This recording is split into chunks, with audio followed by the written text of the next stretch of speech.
History isn't just numbers on a page or dates memorized for a test. It's a massive simulation built on human resilience and technological tricks that would make even the most creative hackers jealous. Welcome to the Gray Archive, where we clean the static noise from history's forgotten corners and reveal stories that sound too strange to be real. But they are. And today we're diving into two tales that prove humanity is capable of both ingenious deception and unimaginable endurance. What if I told you that one of the most brilliant spy devices in history didn't need batteries, didn't need wires, and went completely undetected for 7 years inside the office of the United States ambassador to the Soviet Union? You'd probably think I was describing some science fiction gadget. But this was real, and it happened during the height of the Cold War. The year was 1945. Soviet school children presented a beautiful wooden replica of the Great Seal of the United States to Ambassador Averell Harriman as a gesture of friendship. It hung proudly in his Moscow office for years. What nobody knew was that hidden inside that innocent-looking gift was a listening device so advanced, so elegantly simple, that it would rewrite the rules of espionage forever. The mastermind behind this device was Leon Theremin. Yes, the same Leon Theremin who invented that eerie electronic instrument you've heard in old sci-fi movies. The man was a legitimate genius, and the Soviets knew it. They put him to work creating what would become known simply as the Thing. Here's where it gets wild. Most microphones and bugs need power, right? They need batteries or electrical current to function. That's what makes them detectable. But Theremin figured out something brilliant. He created what's called a resonant cavity microphone. The device inside that wooden seal was completely passive. It sat there doing absolutely nothing until Soviet agents parked outside the embassy and beamed radio waves at it. When those radio waves hit the device, the sound vibrations in the room would cause a thin metal diaphragm inside to move. This movement changed how the radio waves bounced back. The Soviets could then pick up these modified waves and decode them into crystal clear audio of every conversation happening in the ambassador's office. No batteries, no wires, no electronic signature to detect.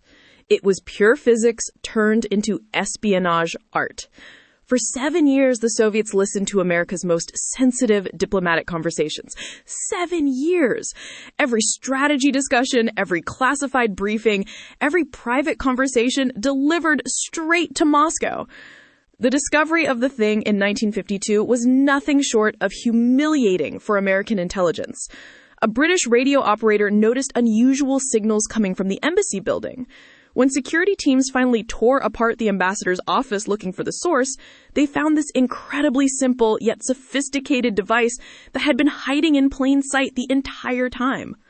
All those years, all those secrets, compromised by a wooden plaque on the wall. But human ingenuity isn't just about spying and deception. Sometimes it manifests in the most desperate and heartbreaking ways. And that brings us to one of the darkest entertainment phenomena in American history, the dance marathons of the Great Depression. Picture this. It's 1930. The economy has crashed harder than anyone thought possible.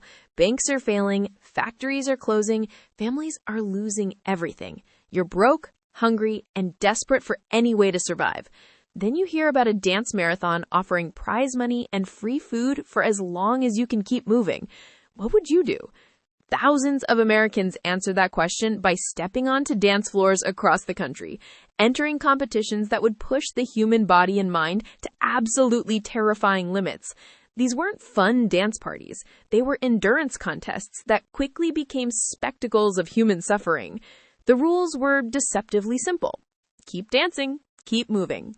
Couples would shuffle around the floor for hours, then days, then weeks. They got short breaks every hour, maybe 10 or 15 minutes, to collapse, use the bathroom, or shove food in their mouths before the clock started again. But here's the catch. If you stopped moving during dance time, if your knees touched the floor, if you couldn't get up after a break, you were out. Disqualified, no prize, no food, nothing. What started as a quirky entertainment trend turned into something far more sinister.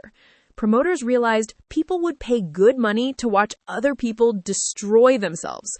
The audiences weren't cheering for dancers. They were waiting for the collapse, the breakdown, the moment when exhaustion finally won.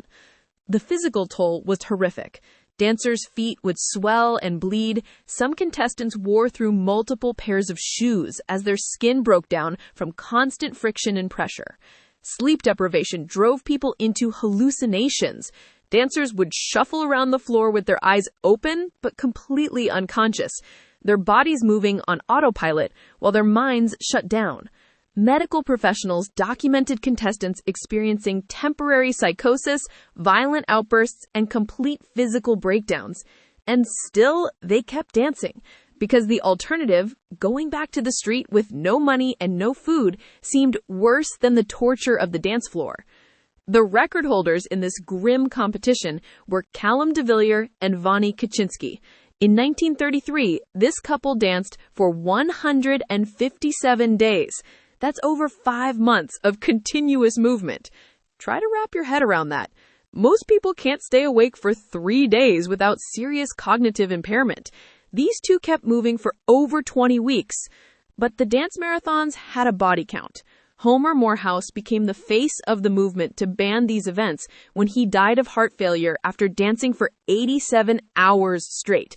He was just 27 years old. His death wasn't an isolated incident. Other dancers died from exhaustion, heart attacks, and complications from extreme physical stress. The public finally started asking the obvious question: how is this entertainment? How is watching people literally dance themselves to death acceptable? Cities and states began banning dance marathons throughout the 1930s, classifying them as forms of human torture disguised as competition. But the fact that they happened at all tells us something profound about desperation and survival. When the economic system collapses, when people have nothing left to lose, they'll push their bodies to unimaginable extremes just for a chance at survival. The dance marathons were symptoms of a broken society, a visual representation of economic catastrophe played out on dance floors across America. So what connects a Soviet spy device and Depression-era dance marathons? On the surface, nothing. But dig deeper and you'll find the same thread running through both stories. Human beings pushed to extremes, whether by geopolitical tension or economic collapse, respond with creativity, endurance, and sometimes tragic determination. Leon Theremin created a masterpiece of passive surveillance that exploited physics in ways nobody had considered. Desperate Americans danced for months, pushing their bodies past every reasonable limit because the alternative was starvation. Both stories reveal what happens when normal rules no longer apply, when survival or success demands something extraordinary. We've cleaned the static noise. These stories don't make it into most history books because they're uncomfortable. They reveal the weird, dark, brilliant, and desperate sides of human nature that we'd rather forget. But here in the archive, we remember. Because understanding how people responded to impossible situations in the past might just help us navigate whatever impossible situations are coming next. Stay in the archive. There's always more static to clear.